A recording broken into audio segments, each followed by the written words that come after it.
This salad pops for your eye and in your mouth. To make it, start the night before by soaking your beans. Any 3 colors of beans will do. In the morning, strain them and cook them and go outside to pick your greens.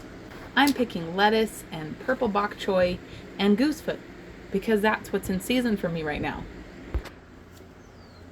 And while I'm out here, I'll also pick some radish seed pods.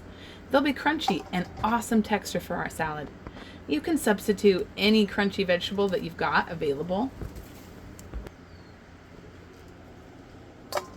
Now prep your greens. Voila! The secret to this salad is to add mint to the base of greens. Like 10 times this much. Mince it up and stir it through your greens.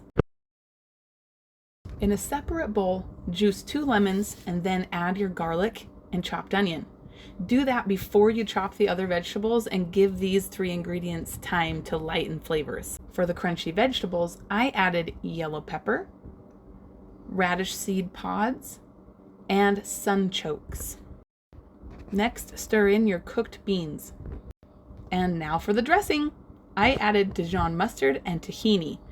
Put as much in as you like. Wow, what a pretty salad. Enjoy. Beans are good for the heart. The more you eat, the more you fart. The more you fart, the better you feel. So let's have beans for every meal. That's not how it goes. What? How do you think it goes? Beans, the magical fruit. The more you eat, the more you toot. The more you toot, the better you feel. So let's have beans for every meal.